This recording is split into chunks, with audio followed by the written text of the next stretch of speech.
En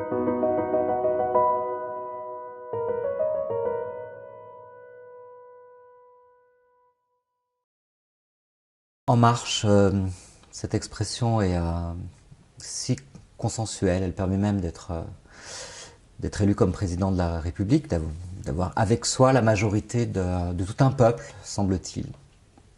Et en même temps, on le sait, d'être élu par 15% de vrais militants de cette marche. Donc elle est on voit plus de gens qui la rejoignent que de gens qui sont vraiment partis avec elle. Hein, ou comme on le dit, beaucoup de gens prennent le train en marche, alors qu'ils ne seraient pas forcément montés dès son départ. Voilà, je ne pense pas que le rôle du philosophe soit de prendre des trains en marche ou de les rejoindre quand ils s'aperçoivent qu'ils avancent.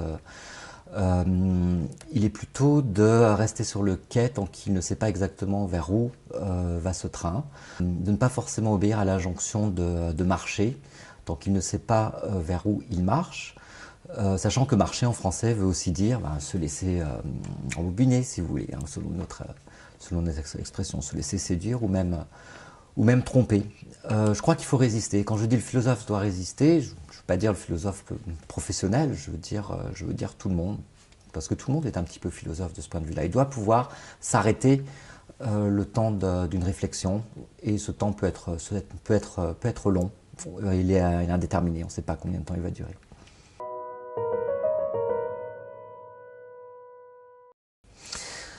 Je crois que la mobilité, en effet, est en train de devenir une idéologie et que ça fait même un certain temps qu'elle le devient et qu'elle s'impose véritablement. Tout le monde juge ça extrêmement positif, cette mobilité, que j'identifierais pas avec le mouvement. Le mouvement, c'est la vie, personne ne souhaite être paralysé. Il faut aussi tenir compte du fait que certaines personnes le sont et aussi penser à elles. Euh, euh, mais le mouvement, c'est une chose, la mobilité sociale, c'en est une autre. La mobilité sociale, ça peut être celle de ceux qui sont très contents de faire de longs voyages pour leur travail. Ça peut aussi être celle de ceux qui font 4 heures de RER pour rejoindre leur travail. Et à chaque fois que l'on loue la mobilité comme ça, dans l'absolu, comme si en soi c'était quelque chose d'extraordinaire, on inclut quantité de situations qui n'ont rien d'extraordinaire et qui finalement ne deviennent positives que grâce au poids idéologique de la mobilité.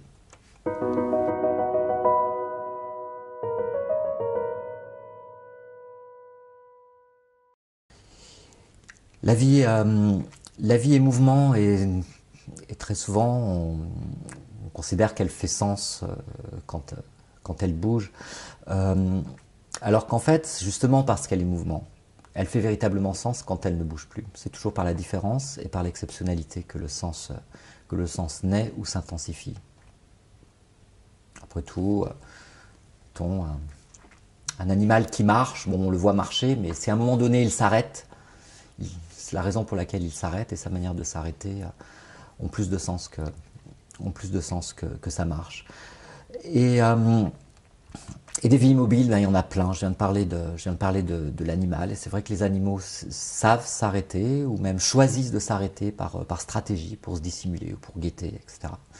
Des vies immobiles humaines, il y en a plein également. Cette immobilité, elle peut être contrainte et elle fait sens, puisque après tout, la peine globale dans les pays d'état de droit, c'est la prison. Donc on estime qu'il y a du sens à priver les gens de mouvement. Et ce sens, il n'est pas évident, mais il demande à être interrogé. La paralysie aussi fait sens, qu'elle soit psychique ou qu'elle soit accidentelle. Et puis l'immobilité choisie, l'immobilité que l'on a quand on lit ou que l'on a devant un écran, c'est pas la même. L'immobilité de celui qui médite, l'immobilité de celui qui résiste politiquement en décidant qu'il ne bougera plus, qu'on ne pourra pas l'enlever de là. C'est encore une autre type d'immobilité. Et donc en fait, un sens émerge toujours de l'immobilité. Et l'immobilité demande aussi à être décrite parce qu'elle a quantité de formes et donc quantité de sens différents.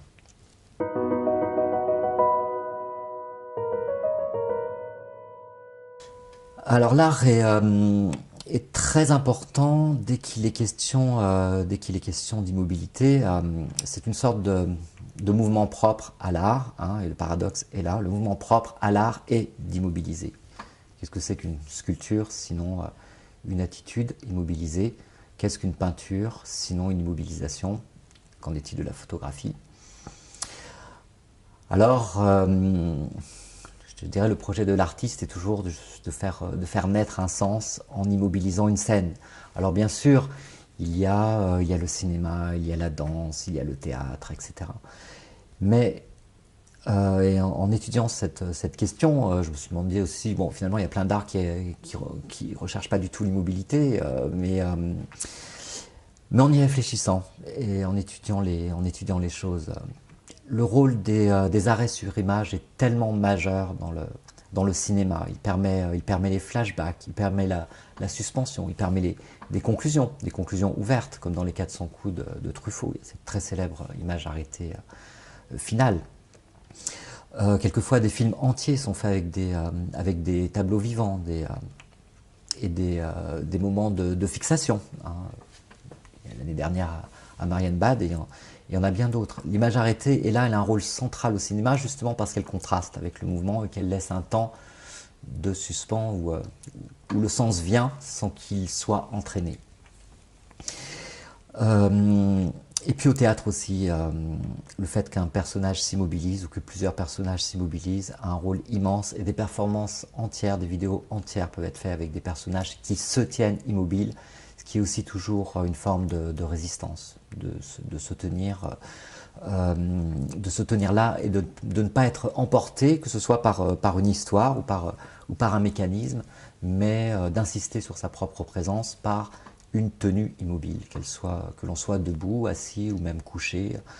Et là, on pense immédiatement au rôle considérable de l'immobilité chez Beckett, qui a inspiré ensuite, je n'ose même pas dire un mouvement, je veux dire tout l'art contemporain.